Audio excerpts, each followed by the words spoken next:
The Bank of Canada and the US Federal Reserve are set to announce their first interest rate decisions of 2026 today. We get word from the Bank of Canada at 9:45 a.m. We're joined now by Karl Schamotta, Chief Market Strategist at Corpay. Karl, thank you very much indeed for joining us. Good morning, Andy. Desjardins making the case today that there's really no evidence right now of underlying price pressures. Inflation seems to be under control in Canada at barely above 2%. Yes, that makes sense. So I haven't actually read the research yet. I definitely do make a point of reading anything that Randall writes, so I'll definitely jump on that. But definitely when we look at the inflationary backdrop in Canada, the broader context is that it is not demand driven. In other words, whatever price increases we are seeing are largely coming from the supply side of the economy. So what the Bank of Canada tends to work on is, whether consumers have the wherewithal to spend and whether they're, increasing demand over time. That is not the case. So, from a monetary policy standpoint, it makes sense at this point to stay on hold, to leave policy settings where they are, and to continue to hold sort of a dovish bias in the event that we do see some of these broader uncertainties feed through into economic underperformance in Canada. Yeah, the piece I'm actually reading is by Royce Mendes of Desjardins, but we always do love hearing from Randall Bartlett as well. Just a quote from Desjardins again, very briefly. Sure, there was lots of fiscal stimulus announced in the budget, spending, but Desjardins warning that a lot of this is not going to really have an effect until perhaps late 2026.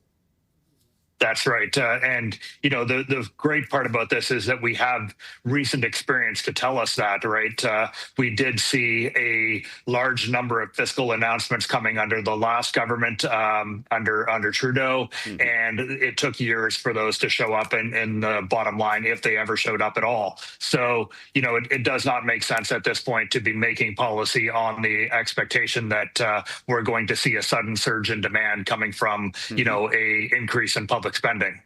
You're seeing plenty of signs of softness in the Canadian economy. Obviously, that's a big factor for the Bank of Canada. This is interesting. You reckon that output is being propped up almost entirely by exports and not domestic demand? That's right. The downturn in the housing market in Canada that has, played out over the last year and a half, I think that's probably the biggest factor in leading to underperformance in Canada.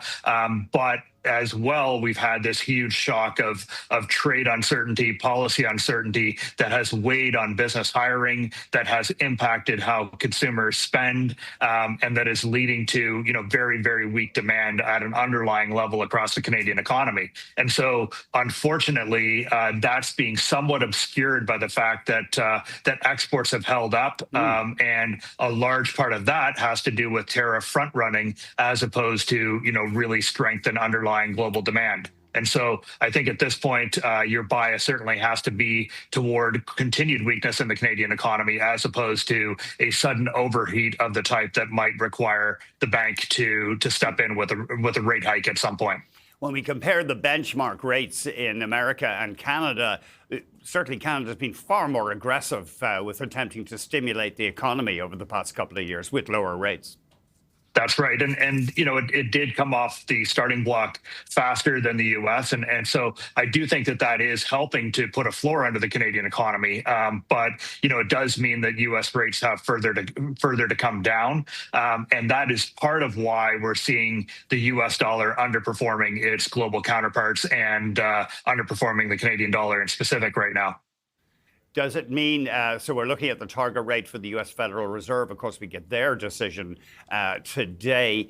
Just on the US dollar, President Trump, always hard to read what that Delphic oracle has to say, but he seems happy with, doesn't seem too concerned about this slide in the US currency. No, and I do like that you use the term Delphic Oracle there, because there's been some research in recent years showing that the Delphic oracles were essentially contaminated by drugs. They were on drugs all the time in the cave in which they occupied. Yes. So yeah, they made some pretty random statements. We see some pretty random statements out of Mr. Trump. But I do think that what we saw yesterday and on Friday is extremely important. So on Friday we had rumors that the U.S. Treasury was working with its Japanese counterparts to build to potentially intervene in currency markets, which would mean sort of a concerted effort to raise the value of the yen and depreciate the value of the U.S. dollar.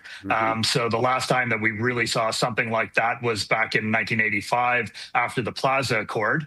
And then last night we had Mr. Trump saying, I can make the dollar go up and down like a yo-yo. He literally did say that. And that, he thinks the dollar is doing great in the fact that it is weakened. So, it does look as if this administration has abandoned the strong dollar policy that was sort of a hallmark of previous administrations going back to the 90s. It does look as if they're trying to engineer a depreciation. And, quite frankly, I think this is the biggest story in global markets, bar none, at this point. Oh, that's interesting. We'll have to we'll have to get look into this more, Karl. Thanks for the heads up. Can we just finish with something? The Wall Street Journal claims today that China is in a deflationary doom loop.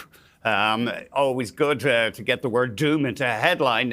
What do you think? Are they looking at radical, dangerous overproduction in their economy and weak domestic demand? Oh, yeah, they have been for quite a long time. I think we started warning about it maybe 4 or 5 years ago. And the main reason is that you have the housing market continuing to underperform. So, the price of homes is going down over time. That's weakening, the spending power of households and weighing on sentiment. And then at the same time, the government's stimulus push has gone almost entirely into supporting businesses in producing more goods. And so this has led to a situation in which, whether they're making profit or not, businesses are pumping out a lot of goods, a lot of services. Those are depressing prices in China, and then China's exporting those imbalances to the rest of the world. And so, yes, unless something changes here, we are looking at a dislocation that comes from a drop in prices in China itself. Delphic Oracles, I'm thinking about Zack Snyder's movie from 2006, 300, and there was rather a salacious portrayal of the Delphic Oracle in that one. Thank you very much. And now I've got to watch it again. It's one of my favorite films of all time. Karl, I can't watch it because everybody has much better abs than I have. So, I'm never going to watch that thing again. What do you mean? Oh, better abs. Oh, yeah, that's right. Yeah, Gerard Butler and his physique. Yeah, it's a bit depressing. Yeah. Karl, thank you very much indeed. Karl Schamotta, Chief Market Strategist at Corpay.